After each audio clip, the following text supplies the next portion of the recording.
Hi hello നമസ്കാരം. സജീന വ്ളോഗ്സിലേക്ക് എല്ലാവർക്കും സ്വാഗതം.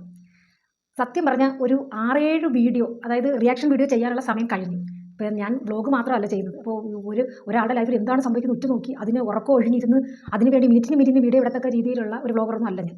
കാരണം എനിക്ക് എൻ്റേതായ ഒരു പ്രൊഫഷനുണ്ട്. എനിക്ക് അപ്പോൾ ആ വർക്ക് ചെയ്യുന്ന സമയത്ത് ഈ വീഡിയോ ഒന്നും ചെയ്യാൻ പറ്റാതെ പോയി. അതിലെനിക്ക് ഭയങ്കരമായിട്ടുള്ള കുറ്റബോധമുണ്ട്, സത്യസന്ധമായിട്ട് ഞാൻ പറയുക. അപ്പം ഇന്ന് ഞാൻ എനിക്കൊരു വീഡിയോ ഇടാൻ വന്നത് ഒരുപാട് ദിവസം കൊണ്ട് എനിക്കങ്ങ് പ്രതികരിച്ചോളാഞ്ഞിട്ട് വയ്ക്കാതിരിക്കുന്ന ഒരു വീഡിയോ ഉണ്ട്. ആ ഒരു വീഡിയോയ്ക്ക് പിന്നെ എതിർ വീഡിയോ ഇട്ടില്ലെങ്കിൽ എനിക്ക് സത്യം പറഞ്ഞ് മനസ്സമാധാനമായിട്ട് കിടന്ന് ഉറങ്ങാൻ പോലും പറ്റില്ല. അപ്പോൾ ആ വീഡിയോ തുടങ്ങുന്നതിന് മുന്നേ എൻ്റെ ഈ ചാനൽ ആദ്യമായിട്ട് കാണുകയാണെങ്കിൽ ഒന്ന് സബ്സ്ക്രൈബ് ചെയ്യുക. നിങ്ങളുടെ വിലയേറിയ അഭിപ്രായങ്ങളും നിർദ്ദേശങ്ങളും കമൻറ്റുകളായി രൂപപ്പെടുത്തുക. ഇഷ്ടപ്പെട്ടാൽ ഷെയർ ചെയ്യുക, ലൈക്ക് ചെയ്യുക. അതല്ല ഫേസ്ബുക്കിലാണ് ഇത് കാണുന്നതെങ്കിൽ എൻ്റെ ഫേസ്ബുക്ക് ഒന്ന് ഫോളോ ചെയ്യുക. ഓക്കെ, അപ്പോൾ ഞാൻ തുടങ്ങാം. ഇന്നത്തെ കണ്ടൻറ്റ് വേറെ ആരുമല്ല, ഒരുപാട് എസ്റ്റാബ്ലിഷ് ആവാനും പിന്നെ എന്തുവാ മീഡിയയുടെ മുന്നിൽ വരാനും ഇഷ്ടപ്പെടാത്ത ഒരു പാവം പിടിച്ച ഒരു വ്യക്തിക്ക് കൊടുക്കുന്ന ഒരു റിയാക്ഷൻ വീഡിയോ ആണത്. അത് മറ്റാരുമല്ല, സുധിച്ചേട്ടൻ്റെ രണ്ടാമത്തെ ഭാര്യയാണെന്ന് അവകാശവാദം ഉന്നയിക്കുന്ന വീണ എസ് പിള്ളൈ. വീണിലേക്ക് എന്താകുമെന്ന് ദൈവത്തിന് അറിയാം. അപ്പോൾ ആ വീഡിയോയ്ക്കെതിരെ പ്രതികരിച്ചില്ലെങ്കിൽ നമ്മൾ പിന്നെ പെണ്ണാന്ന് പറഞ്ഞ് നടന്നിട്ട് യാതൊരുവിധ കാര്യമില്ല. എനിക്ക് ആദ്യമായിട്ട് അവളോട് ചോദിക്കാനുള്ളത്, എടി നിനക്ക് നാണോ ഉണ്ടോടി? നിനക്ക് നാണോ മാനോ ഒരു അല്പം ഉടുപ്പ് നിനക്കുണ്ടോ? അതില്ല എന്നുള്ളത് നിൻ്റെ ലൈഫിൽ ഇതുവരെയുള്ള ലൈഫ് ജീവിതം നോക്കിയെടുത്താൽ മനസ്സിലാക്കാവുന്നേ ഉള്ളൂ. പിന്നെ ഞാൻ വെറുതെ ചോദിച്ചത് നിങ്ങൾ. പിന്നെ ഇവളിട്ട വീഡിയോയ്ക്ക് അങ്ങ് തുടരെ എന്തോ ഓരോ കമൻറ്റ്, അയ്യോ ഇത്രയും സുന്ദരിയായ ഒരു പെണ്ണിനെ വെച്ചിട്ടാണ് രേണുസുധി എടുത്തോട്ട് പോയത്, ഇത്രയും നല്ലൊരു പെണ്ണ്, എന്തൊരു ശാന്തമായ സംസാരം, എന്തൊരു മാന്യമായ സംസാരം. ഇതൊക്കെ ഇപ്പം എനിക്കും വന്നിരുന്ന് വീഡിയോയുടെ മുമ്പിൽ വന്നിരുന്ന് എൻ്റെ സ്വഭാവം അങ്ങോട്ട് മാറ്റി വെച്ചിട്ട് ശാന്തവും ശാലിനെയും സുന്ദരിയായിട്ടൊന്ന് സംസാരിക്കാം. എന്തിന് ഇവള് എന്തൊക്കെയാണത് ഈ പറഞ്ഞു കൂട്ടത്? ഞാൻ വേറൊന്നും ചോദിക്കുന്നില്ല, ഒരൊറ്റ ഒരു കാര്യം മാത്രം ചോദിച്ചോട്ടെ. അപ്പോൾ ഇവിടെ ഇത്രയും അങ്ങ് സപ്പോർട്ട് ചെയ്ത് ഇവിടെ അങ്ങ് ഭയങ്കര അങ്ങ് മാലാഖയാക്കി വെച്ചിരിക്കുന്ന ആൾക്കാർക്ക് വേണ്ടിയിട്ടാണ് ഞാൻ ഈ ചോദ്യം. ഈ സുധി എന്ന് പറയുന്ന വ്യക്തി മരിച്ചിട്ട് 2 വർഷമല്ലേ ആയുള്ളൂ. അതിന് മുന്നേ അദ്ദേഹം ഇവിടെ ജീവിച്ചിരിപ്പുണ്ടായിരുന്നേ. ഇപ്പോൾ ഏതെങ്കിലും പ്ലാറ്റ്ഫോമിൽ, ഏതെങ്കിലും മീഡിയയുടെ മുന്നിൽ ഈ വീണ എസ് പിള്ള എന്ന് പറയുന്ന ആ വ്യക്തിയുടെ പേര് ഈ സുധി എന്ന് പറയുന്ന ആൾ പരാമർശിക്കുന്നത് ആരെങ്കിലും കേട്ടിട്ടുണ്ടോ? ഇല്ല. ഇപ്പം ഇവളുടെ വീഡിയോയിൽ ഇവൾ തന്നെ പറയുന്നു, ഈ രേണു സുധിയുടെ ചാറ്റ്, സുധിച്ചേട്ടൻ അയച്ച ചാറ്റ് കണ്ടതിന് ശേഷം അയാൾ അന്നേ എൻ്റെ മനസ്സിലങ്ങ് മരിച്ചത്. അങ്ങനെ മരിച്ചുള്ള ആൾ മരിച്ച് കഴിഞ്ഞ് പിന്നെ അത് കഴിഞ്ഞ് നീ വേണ്ടാന്ന് വെച്ച് നീ പോയി വേറെ കെട്ടി, അതിനെയും കളഞ്ഞിട്ട് വേറെയും കെട്ടി. അപ്പം അങ്ങനെ ഇങ്ങനെ നടക്കുന്ന ഒരുത്തിക്ക് ഇത്രയും ഫീൽ വരേണ്ട കാര്യമില്ല. മനസ്സിലായ? അപ്പം നീ പറയുന്നു ഞങ്ങൾ സന്തോഷമായിട്ട് ജീവിച്ചുകൊണ്ടിരുന്ന എൻ്റെ ജീവിതത്തിൽ രേണു കയറി ഇടപെട്ടിട്ടാ പോയെന്ന്. ഈ സുധി എന്ന് പറയുന്ന വ്യക്തിയെ കല്യാണം കഴിക്കുന്നതിന് മുമ്പ് നീ ഒരു കല്യാണം കഴിച്ചിട്ടുണ്ട്. അത് കഴിഞ്ഞ് രണ്ടാമത് സുചേട്ടനെ കെട്ടുന്നു. അപ്പോൾ സുചേട്ടനുമായിട്ട് പിരിഞ്ഞു കഴിഞ്ഞപ്പോഴത്തേക്ക് നീ മൂന്നാമതൊരാളെ കെട്ടി. അതും പോരാഞ്ഞ് അതും കളഞ്ഞിട്ട് 4മതൊരാളെ കെട്ടി. ഇപ്പോൾ ആ ഉള്ളത് 4മതൊരാളുണ്ടോ ഇല്ലയോ എന്ന് അറിയത്തില്ല. കാരണം ഉണ്ടെങ്കിൽ ഇമാതിരി നാണം കെട്ട പരിപാടിക്ക് വിടത്തില്ല. അന്തസ്സുള്ള ഒരാളാണെങ്കിൽ വിടത്തില്ല. എക്സ് ഭർത്താവിനെ കുറിച്ച് പറഞ്ഞ് നീ ഫേമസ് ആയിക്കോടി എന്ന് പറഞ്ഞൊന്നും വിടത്തില്ല. ഉണ്ടോ ഇല്ലയോ എന്നുള്ള കാര്യം എനിക്കറിയത്തില്ല. ഒരു കാര്യം ഞാൻ പറയാം, ഇതൊന്നും ഞാൻ പറഞ്ഞതല്ല കേട്ടോ. നമ്മുടെ ഏറ്റവും വലിയൊരു ബ്ലോഗറും നല്ലൊരു ഫേമസ് വ്യക്തിയുമായ ഡാനി സത്യൻ പറഞ്ഞതാണ് ഇത്. ഈ പതിവ്രതയായ വീണ എസ് പിള്ള എന്താണ് ഏതാണ് എന്നുള്ളത് ഈ വീഡിയോ ഒന്ന് കണ്ടതിന് ശേഷം ഞാൻ ബാക്കി പറയാം. സുധിയുടെ മുൻ ഭാര്യ രംഗത്ത് എനിക്ക് അതിനെക്കുറിച്ച് കാര്യങ്ങൾ സംസാരിക്കാനുണ്ട്. ഇവർക്ക് നാളെ ഇപ്പം വന്നിട്ട് ഈ കാര്യങ്ങളൊക്കെ സംസാരിക്കാനാണ്. ഇവരുടെ പേര് നേരത്തെ മീഡിയയിലോട്ട് പറയാനൊന്നും ഇവർക്ക് വലിയ താല്പര്യമൊന്നുമില്ല. ഇവർക്ക് വരാൻ വയ്യ, രംഗത്ത് വരാൻ വയ്യ. പിന്നെ യൂഷ്വൽ സൈക്കോടെ ചാനലിനകത്ത് വോയിസ് ഉണ്ടായിരുന്നു. ഞാൻ ഇവിടെ നാടകത്തിനോ കാര്യത്തിനൊക്കെ പോയ സമയത്ത് പഴയ ആൾക്കാർ എന്നോട് കുറെ ചോദ്യങ്ങളൊക്കെ ചോദിച്ചു. എനിക്ക് ഭയങ്കര ഇതാണ്. പിന്നെ ഈ പറയുന്ന രനാസുനയുടെ പേര് കൊണ്ട് കേസ് കൊടുത്തു. ഇങ്ങനെയൊക്കെ കുറെ കാര്യങ്ങൾ ഇവർ ചെയ്യുന്നുണ്ട്. എന്റെ വീട്ടിൽ അന്നൊന്നും ഞാൻ ഇവർക്ക് സപ്പോർട്ട് ചെയ്യുന്നില്ല. ഞാൻ ആ ഒരു കല്യാണ വീഡിയോ വെച്ച് തരാം. എന്റെ പൊന്നു, 3ാമത്തെ കല്യാണത്തിന്റെയാണ് വീഡിയോ വെച്ചത്. 4ാമത്തെ ഞാൻ കണ്ടിട്ടില്ല. ആദ്യത്തെ ഡിവോഴ്സായി, 2ാമത്തെ ഡിവോഴ്സായി, അതിന്റെ പേപ്പേഴ്സും കാര്യങ്ങളുണ്ടെന്ന് പറഞ്ഞ് സുധിച്ചേട്ടന്റെ പേപ്പേഴ്സും കാര്യങ്ങളൊക്കെ ഉണ്ടെന്ന് പറഞ്ഞ് ഇതൊക്കെ ഒന്ന് കാണിച്ചു തരണേ. നിങ്ങൾ ആരൊക്കെയായിട്ട് ഡിവോഴ്സ് ആയിട്ടുണ്ട് അതെല്ലാം ഒന്ന് കാണിക്കുമെന്ന് സോഷ്യൽ മീഡിയയിൽ. പിന്നെ വേറെ ഒരുത്തരുമായിട്ട് അതിന്റെ വീഡിയോ ആണ് വെച്ചേർന്നത്. ഇനി അത് ലീഗലി രജിസ്റ്റർ ചെയ്തിട്ടുണ്ടോ എന്ന് എനിക്കറിയില്ല. ഇപ്പം 4ാമതൊരാൾ ഞാൻ അറിഞ്ഞു വെച്ച് നോക്കുമ്പോൾ ഇവരൊക്കെ ഫെയിമിന് വേണ്ടി വരുന്നതായിട്ട് എനിക്ക് തോന്നുന്നത്. ഇവള് ഇപ്പം വന്ന് ഈ മീഡിയ കിടന്ന് വീഴുന്നുണ്ടല്ലോ, അത് നമുക്ക് അംഗീകരിച്ച് കൊടുക്കാമായിരുന്നു. കാരണം സുധിച്ചേട്ടൻ രേണുവിനെ കല്യാണം കഴിച്ചതിന് ശേഷവും ഇവള് അങ്ങേരുടെ വിയോഗത്തിൽ ദുഃഖിതയായിട്ടിരുന്ന് അങ്ങേരെയെന്ന് പറഞ്ഞ് ചിന്തിച്ച് ഇരിക്കുന്ന ഒരു വ്യക്തിയായിരുന്നെങ്കിൽ ഇവളുടെ വാക്കിന് നമുക്കൊരു വില കൊടുക്കാമായിരുന്നു. പക്ഷേ അതും കഴിഞ്ഞ് അപ്പുറത്തോട്ട് പോയ ഒരു വ്യക്തിക്ക് ഞാൻ രേണു എന്ന് പറയുന്ന വ്യക്തി ആദ്യം ഒരു കല്യാണം കഴിച്ചു. ഓക്കെ, ആ ഡീറ്റെയിൽസ് ഫുള്ളും ഈ 2ാമത് കല്യാണം കഴിയുമ്പോൾ സുധി എന്ന് പറയുന്ന വ്യക്തിക്ക് അറിയാമായിരുന്നു. അപ്പം ആ വിഷയം നമ്മളാരും കയറി ചുരണ്ടേണ്ട കാര്യമില്ല, അതവരുടെ പേഴ്സണൽ കാര്യം. പക്ഷേ അവള് സുധിച്ചേട്ടനെ കല്യാണം കഴിച്ചതിന് ശേഷം മരിക്കുന്നത് വരെ സുധിച്ചേട്ടൻ്റെ കൂടെയാണ് ജീവിച്ചിട്ടുള്ളത്. അതിൽ അവൾക്കൊരു കുട്ടിയുണ്ട്. അത് സ്ട്രോങ് തന്നെയാണ്, ബലം തന്നെയാണ്. അപ്പോൾ അതിനിടയ്ക്ക് ആരൊക്കെ കൂടെ അവരൊന്നും വന്ന് പറഞ്ഞിട്ടൊന്നും ഒരു കാര്യമില്ല അതിനകത്ത്. ഓക്കെ, പിന്നെ നീ വന്ന് പറഞ്ഞല്ലോ രേണുസുധി ഫ്രോഡാണ്, അവിടെ വാക്കുകളൊന്നും വിശ്വസിക്കരുതെന്ന്. 2 കെട്ടിയ രേണു ആണോ, 4 കെട്ടിയ നീയാണോ ഫ്രോഡ്? സ്വയം ചിന്തിച്ച് നോക്ക്. പിന്നെ ഇപ്പം വേറെ എങ്ങും ഇല്ലാത്തൊരു കാര്യം, എൻ്റെ പൊന്നെ ഈ ലോകത്ത് വേറെ വിഷയങ്ങളൊന്നും ആർക്കും ഇല്ലേ? ഇത് എത്ര നാളായി തുടങ്ങിയിട്ട്? എത്ര നാളായി തുടങ്ങിയിട്ട് ഈ രേണു സുധി എന്ന് പറഞ്ഞുള്ള ഒരു വിഷയം. ഇപ്പോൾ വേറൊരു പെണ്ണുപിള്ള ചാടി പുറപ്പെട്ടിരിക്കുന്നു. കിച്ചുവിനെ വളർത്തിയത് ഞാനാണെന്ന് പറഞ്ഞുകൊണ്ട്, അത് അമ്മയാണെന്ന് പറഞ്ഞുകൊണ്ട്. എൻ്റെ പൊന്നോ, സത്യം പറഞ്ഞ് സഹിക്കാൻ പറ്റുന്നില്ല. ഇതൊക്കെ നിങ്ങൾ സ്നേഹം കൊണ്ട് ചെയ്യുന്നതാണോ, അതോ ആ മരിച്ചു പോയിട്ടും ആ മനുഷ്യനെ കീറി മുറിച്ച് പോസ്റ്റ്മോർട്ടം ചെയ്ത് വെറും വൃത്തികെട്ട ഒരു മനുഷ്യനായിട്ട് രൂപാന്തരപ്പെടുത്തുവാണോ? മനസ്സിലാവുന്നില്ല. ഇതൊക്കെ ഒരുപാട് ഇങ്ങനെ കണ്ടുകൊണ്ടിരിക്കുന്ന എന്തെങ്കിലും ഒന്ന് പ്രതികരിക്കണമെന്ന് തോന്നിയതുകൊണ്ട് പ്രതികരിക്കുകയാണ്. പ്രത്യേകിച്ച് നിൻ്റെ അടുത്ത്. നീ പിന്നെ പറഞ്ഞല്ലോ, ഞങ്ങൾ കിച്ചുവിനെ നോക്കാനുള്ള സമയമൊന്നും എനിക്ക് കിട്ടില്ല, ഞാൻ അത്രയ്ക്ക് ബിസി, കിച്ചുവിനെ നോക്കാനുള്ള സമയമൊന്നും എനിക്ക് കിട്ടിയിട്ടില്ല, അത്രയ്ക്ക് ബിസി ആയിട്ടുള്ള ഒരു ആർട്ടിസ്റ്റ് ആയിരുന്നു നീ എന്ന്. അവിടെയും അവളെയും തമ്മിൽ താരതമ്യം ചെയ്യുമ്പോൾ ഈ രേണു എന്ന് പറയുന്ന വ്യക്തിയും ആർട്ടിസ്റ്റായിരുന്നു, സ്റ്റേജ് ആർട്ടിസ്റ്റായിരുന്നു. പക്ഷേ സുചേട്ടനെ കല്യാണം കഴിച്ചതിന് ശേഷം അവൾ ആ ഫീൽഡ് ഉപേക്ഷിച്ച് രേണു സുചേട്ടൻ്റെ ഒരു കുഞ്ഞിനെയും പ്രസവിച്ച് സുധിച്ചേട്ടൻ മരിക്കുന്നത് വരെ അവൾ അദ്ദേഹത്തിനൊപ്പം തന്നെ ജീവിച്ചു. അപ്പോൾ നിന്നെക്കാട്ടി എന്തുകൊണ്ട് ബെറ്റർ രേണു തന്നെയാണ്. കാൽക്കുലേറ്റ് ചെയ്ത് നമ്മൾ പറയാം. പിന്നെ ഇത്രയേറെ കിച്ചുവിൻ്റെ കാര്യത്തിൽ വിഷമമുള്ള ഒരു സ്ത്രീയാണ് ആരാ? ഈ വീണ എസ് പിള്ള എന്ന് പറഞ്ഞാൽ പൊന്നു കണക്ക് നോക്കിയതല്ലേ കുഞ്ഞിനെ.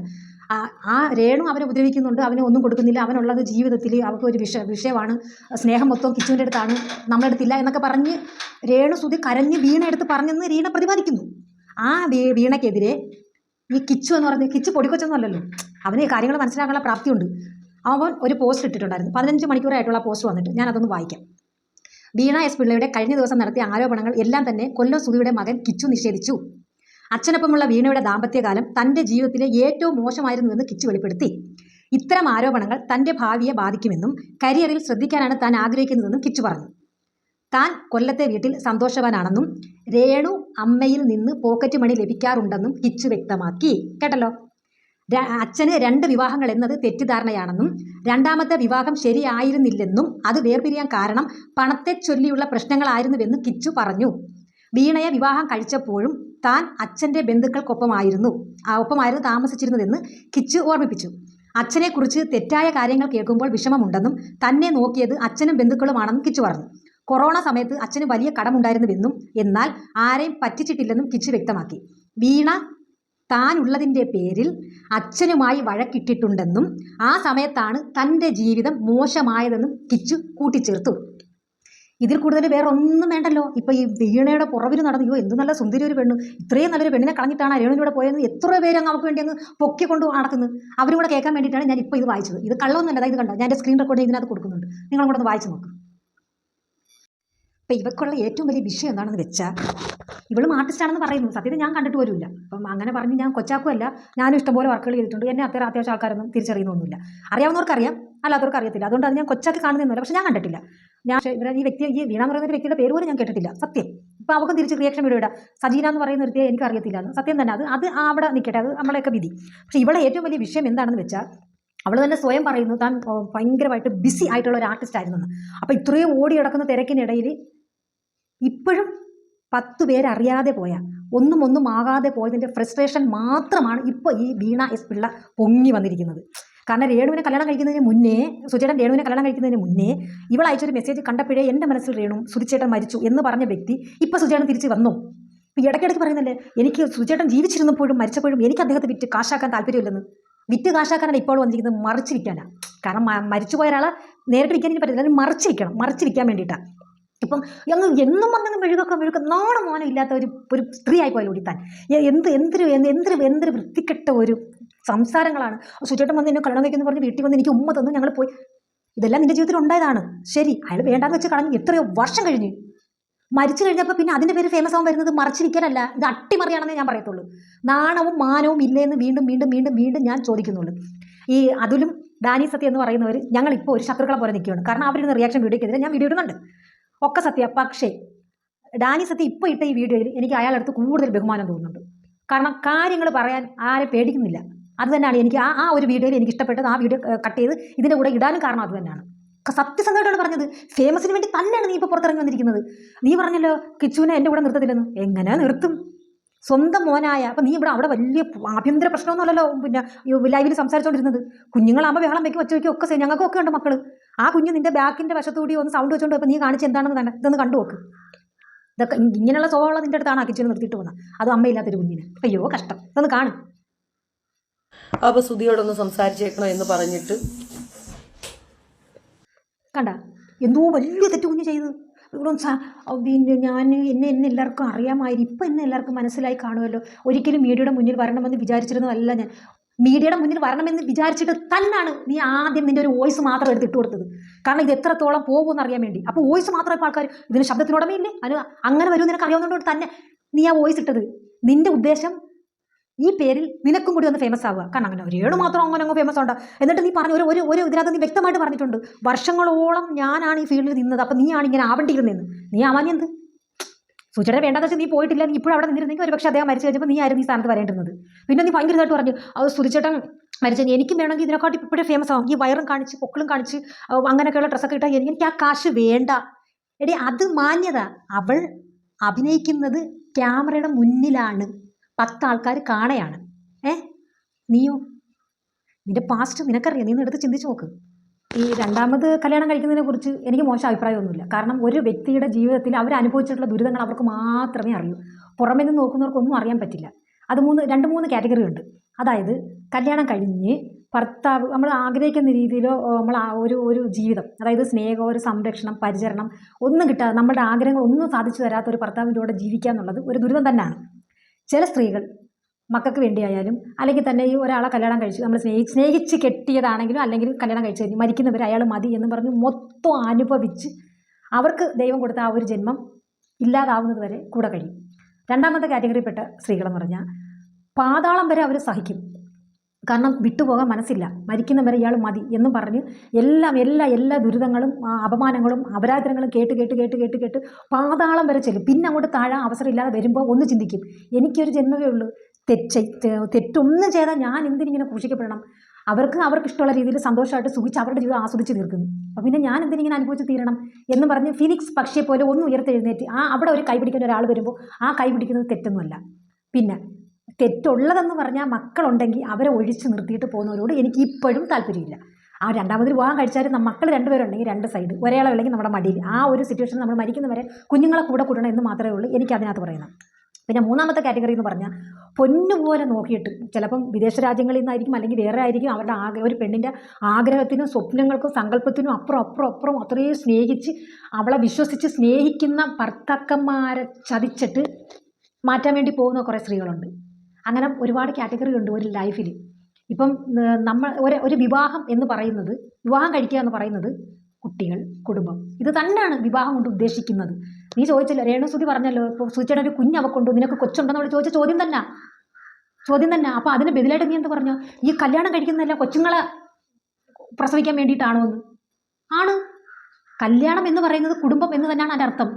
അപ്പോൾ ആ കുടുംബത്തിനകത്ത് ഏറ്റവും മെയിനാണ്, ഏറ്റവും ഇമ്പോർട്ടൻറ്റ് സ്ഥാനം തന്നെയാണ് കുട്ടികൾക്ക്.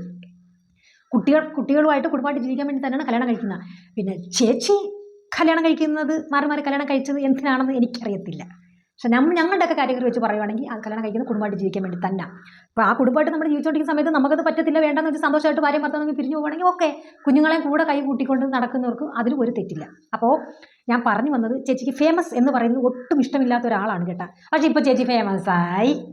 അത് അസൂയ കുശുമ്പ് കഷണ്ടി ഇതിൻ്റെ അങ്ങേ അറ്റമാണ് ചേച്ചി ഇപ്പം. കാരണം രേണുസുതി കണ്ണടച്ചും കൊണ്ട് തുറക്കുന്നതിനാകുമ്പോൾ അവൾ ഇങ്ങനെ കയറി വൈറലാവുമെന്ന് ചിന്തിച്ചില്ല. അത് ചേച്ചിക്ക് സഹിക്കാൻ പറ്റുന്നില്ല. അപ്പം പഴയ കാലം ഒന്നുമില്ലെങ്കിലും ഇയാളുടെ കൂടെ കുറച്ച് നാൾ ഞാൻ ലിവിങ് ടുഗദർ ആയിരുന്നല്ലോ, അന്ന് പൊങ്ങി വന്ന് നോക്കാം. അപ്പം ഇപ്പോൾ ട്രെൻഡിൽ നിൽക്കുന്ന രേണുസുതി ആയതുകൊണ്ട് അവളെ സംബന്ധിച്ച് എന്ത് വന്നാലും ഫേമസ് ആയി പോകുമെന്ന് ചേച്ചിക്ക് അറിയാമായിരുന്നു. ഒറ്റ കള്ളിയാ, എന്തായാലും ഫേമസ് ആയി. പിന്നെ ഒരു വീഡിയോയിൽ ചേച്ചി പറഞ്ഞു, എനിക്ക് പിന്നെ ഏഷ്യാനെറ്റിൽ പ്രോഗ്രാം ചെയ്തിട്ടുണ്ട്, അത് ചെയ്തിട്ടുണ്ട്, മറ്റേത് മറിച്ചതെന്നൊക്കെ പറഞ്ഞിട്ട് എനിക്കിനി തിരിച്ചു പോകണം. അവിടെ മനസ്സിലായി ചേച്ചിയുടെ മനസ്സിലിരിപ്പ് എന്താണെന്നും ഇപ്പം ഈ പൊങ്ങി വന്നിട്ട് ഈ പറയുന്നതിൻ്റെ അർത്ഥം എന്താണെന്നും. അപ്പോൾ 100% ഉറപ്പിച്ച് സ്ട്രോങ് ആയിട്ട് ഞാൻ പറയുക, എന്തുകൊണ്ടും നിന്നേക്കാൾ ഒരുപടി മേലെ തന്നെയാണ് രേണുസുതിയുടെ സ്ഥാനം.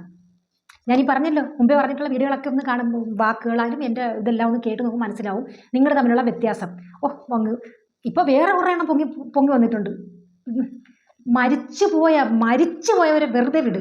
ഇപ്പം ശ്രീകാന്ത് എന്ന് പറയുന്ന ഒരു ചേട്ടൻ ആദ്യം ഇപ്പം നിങ്ങളെ മീഡിയയിൽ ഈ വോയിസ് തരുന്നതിന് മുന്നേ വിളിച്ചത് എന്നെയാണ്.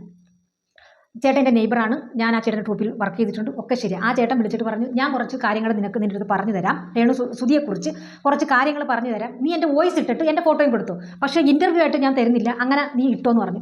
അപ്പോൾ ഞാൻ വിചാരിച്ചാൽ കേൾക്കട്ടെ, ഞാൻ വ്ലോഗ് ചെയ്യുന്നുണ്ടല്ലോ രേണുവിനെ കുറിച്ച്, അപ്പോൾ ഇത് നമുക്ക് ഇടാൻ പറ്റുന്നതൊക്കെ ആണെങ്കിൽ ചെയ്യാം. ചേട്ടൻ പറഞ്ഞു എന്ന് പറഞ്ഞു. പക്ഷേ ചേട്ടൻ സംസാരിച്ചത് മൊത്തം ശാലിനി എന്ന് പറയുന്ന വ്യക്തിയെക്കുറിച്ചാണ്. മരിച്ചുപോയവരെ കുറിച്ച് നമ്മളിനി പറഞ്ഞിട്ട് എന്തിനാ? അച്ഛനും മരിച്ച് അമ്മയും മരിച്ച് ഇവർക്ക് രണ്ടുപേർക്കും മോശം വരുന്ന രീതി സംസാരിച്ചാൽ ആദ്യം കൊള്ളുന്നത് ആ ഇപ്പം ജീവിച്ചിരിക്കുന്ന കിച്ചു എന്ന് പറയുന്ന കുഞ്ഞിനാണ്. അതിനോട് എനിക്ക് താല്പര്യമില്ല. അപ്പോൾ ഞാൻ ശ്രീനാഥ് ചേട്ടനോട് പറഞ്ഞു, ചേട്ടാ ഷാലിനെ കുറിച്ച് ചേട്ടൻ പറയണ്ട, മരിച്ചു പോയവരെ കുറിച്ച് എനിക്ക് വ്ളോഗ് ചെയ്യാനും താല്പര്യമില്ല, അവരെ കുറിച്ച് സംസാരിക്കാനും താല്പര്യമില്ല. അതുകൊണ്ട് വേറെ ആരെങ്കിലും കുറിച്ച് വേറെ എന്തെങ്കിലും കാര്യങ്ങൾ ചേട്ടന് പറയാനുണ്ടെങ്കിൽ പറഞ്ഞ് എനിക്ക് തുടക്കം മുതൽ പറയണം, അത് ഷാലിനി തുടങ്ങിയാലേ പറ്റത്തുള്ളൂ. അവിടെ വെച്ച് ഞാൻ പറഞ്ഞു ശരി ചേട്ടാ ഞാൻ ചേട്ടനെ വിളിക്കാം എന്ന് പറഞ്ഞ് ഞാൻ ഫോൺ കട്ട് ചെയ്തു. അത് ചേട്ടൻ എന്നെ വിളിച്ചതിൻ്റെ റെക്കോർഡ് എൻ്റെ ഉണ്ട്, വിളിച്ച ടൈമുണ്ട്, എല്ലാം ഉണ്ട്. പക്ഷേ ആ ചേട്ടനോട് എനിക്ക് വഴക്കോ അടിയോ പ്രശ്നമൊന്നുമില്ല, എനിക്ക് പറ്റത്തില്ലായിരുന്നു. കാരണം മരിച്ചു ഒരാളെ കീറുമുറിക്ക് എനിക്ക് താല്പര്യമില്ല. അതുകൊണ്ട് തന്നെയാണ് അവരുടെ മരിച്ചുപോയവർ അവൾ ഇങ്ങനെയുള്ളവളായിരുന്നു, അവൾ ഇങ്ങനെയുള്ളവരെന്ന് പറയാൻ എനിക്ക് അതിൽ നിന്ന് ഫേമസ് ആവേണ്ടെന്ന് തോന്നിയിട്ട് തന്നെ ഞാനത് വേണ്ടാന്ന് വെച്ചത്. പിന്നെ ഇപ്പം അത് പല മീഡിയകളിലും ആ വോയിസ് ഇങ്ങനെ ഒഴുകിക്കൊണ്ട് കിടക്കുന്നു. എൻ്റെ പൊന്നു ചേട്ടാ അതൊക്കെ വളരെ മോശമാണ്. കാരണം സ്വന്തം അമ്മ ഇങ്ങനത്തെ ഒരുത്തിയാണോ എന്ന് 4 ആൾ മുഖത്ത് നോക്കി ചോദിക്കുന്ന രീതിയിലാണ് ഇപ്പോൾ ആ വോയിസുകൾ പുറത്ത് കിടക്കുന്നത്. അപ്പം ജീവിച്ചിരിക്കുന്ന കൊച്ചിനെയും കൂടെ നമുക്ക് മക്കളുണ്ട്. അപ്പം അതുകൊണ്ട് നമ്മൾ അവരുടെ ഭാവിയും കൂടെ ഒന്ന് നോക്കുന്നത് വളരെ വളരെ വളരെ വളരെ നന്നായിരിക്കും. എനിക്ക് പറയാനുള്ളത് അതാണ്. അപ്പോൾ ഈ വീണ ചേച്ചിക്ക് വിചാരിച്ച രീതിക്കുള്ള ഫേമസ് കിട്ടാതെ വന്നതിൻ്റെ ആയിരുന്നു ഇപ്പോൾ ഈ വന്നു കിടന്ന് മെഴുകുന്നത്. ഇപ്പോഴും ഞാൻ പറയാം, നാണവും മാനവും അന്തസ്സും ഇല്ലാത്തൊരു വ്യക്തി തന്നെയാണ് ഈ വീണ. നാളെ ഇല്ലടി നിനക്ക്, എല്ലാം കഴിഞ്ഞ് അവരും കഴിഞ്ഞ് അപ്പുറവും കഴിഞ്ഞ് എല്ലാം കഴിഞ്ഞിട്ട് വീണ്ടും വന്ന് മീഡിയയുടെ മുമ്പിൽ മഴയത്ത് കുടയും പിടിച്ചിരിക്കുന്നത്. എനിക്ക് മീഡിയയിൽ വരാൻ ഇഷ്ടമില്ല. ഇപ്പോൾ ഡെയിലി മേക്കപ്പൊക്കെ ഇട്ട് പുതിയ ഡ്രസ്സൊക്കെ ഇട്ടുകൊണ്ടാണ് വന്നിന്ന് ഇൻ്റർവ്യൂ കൊടുക്കുന്നത്. കഷ്ടം കഷ്ടം കഷ്ടം. ഒന്ന് നിർത്തൻ്റെ ചേച്ചി, മതിയാക്ക്. 100% ഞാൻ ഇപ്പോഴും പറയും, എന്തുകൊണ്ടും നിന്നേക്കാൾ ബെറ്റർ രേണു സുധി തന്നെ. സുധിച്ചേട്ടൻ്റെ കൂടെ കല്യാണം കഴിച്ച് വന്ന അവൾ മരിക്കുന്നതും വരെ സുധിച്ചേട്ടൻ്റെ കൂടെ തന്നെയാണ് ജീവിച്ചിരുന്നത്. അവളും വർക്ക് ചെയ്തുകൊണ്ടിരുന്ന ഫീൽഡ് കലാപരമായിട്ടുള്ളത് തന്നെയാണ്. അതും വേണ്ടാന്ന് വെച്ചിട്ട് തന്നെ ജീവിച്ചത്. സുധിച്ചേട്ടൻ മരിച്ചു കഴിഞ്ഞതിന് ശേഷം 2 വർഷം കഴിഞ്ഞാണ് അവൾ ഈ ഫീൽഡിലോട്ട് ഇറങ്ങിയത്. കണ്ട ചെറുക്കനെ വെച്ച് പൂക്കുറ്റി കത്തിപ്പോകുന്നതാണെങ്കിൽ അവളങ്ങ് ഫേമസ് ആയി. അതിൽ അസൂയപ്പെട്ടിട്ട് യാതൊരുവിധ കാര്യമില്ല. അപ്പോൾ ഓരോരുത്തരുടെ തലയിൽ ഓരോന്ന് വിധിച്ചിട്ടുണ്ട്. അത് കിട്ടേണ്ട പോലെ കിട്ടും. ചുമ്മാ ഇപ്പോൾ ചേച്ചി ഫേമസ് ആയി ആ പേരിൽ, കുഴപ്പമില്ല, മതി. ഇനി കിടന്ന് മെഴുകരുതേ. ഇനി എനിക്ക് ചിലപ്പോൾ അന്നൊന്നും ഞാൻ ഇടും വീഡിയോ. എനിക്കിപ്പോൾ സമയമില്ലാത്തത് കൊണ്ടാണ് ഈ ഒരു വീഡിയോ ഞാൻ ഒതുക്കുന്നത്. അപ്പോൾ ഇനി ഡാനി സത്യചേട്ടൻ്റെയും നമ്മളെ അതുലിൻ്റെയും വിശേഷങ്ങളുമായിട്ട് അടുത്തൊരു വീഡിയോ ഉടനെ ഉണ്ടായിരിക്കും. കാരണം മറ്റേ കേസ് നിലനിൽക്കുമല്ലേ, അതിൻ്റെ 2ാം ഭാഗം കഴിഞ്ഞിട്ടുണ്ട്. അപ്പോൾ അതിൻ്റെ വീഡിയോ ആയിട്ട് ഞാൻ ഉടനെ വരാം. അപ്പോൾ എൻ്റെ ഈ വീഡിയോ ഇഷ്ടപ്പെട്ടെങ്കിൽ ലൈക്ക്, ഷെയർ, കമൻറ്റ് ചെയ്യുക. അടുത്ത ഒരു വീഡിയോ ആയിട്ട് കാണുന്നവരേക്കും താങ്ക് യു.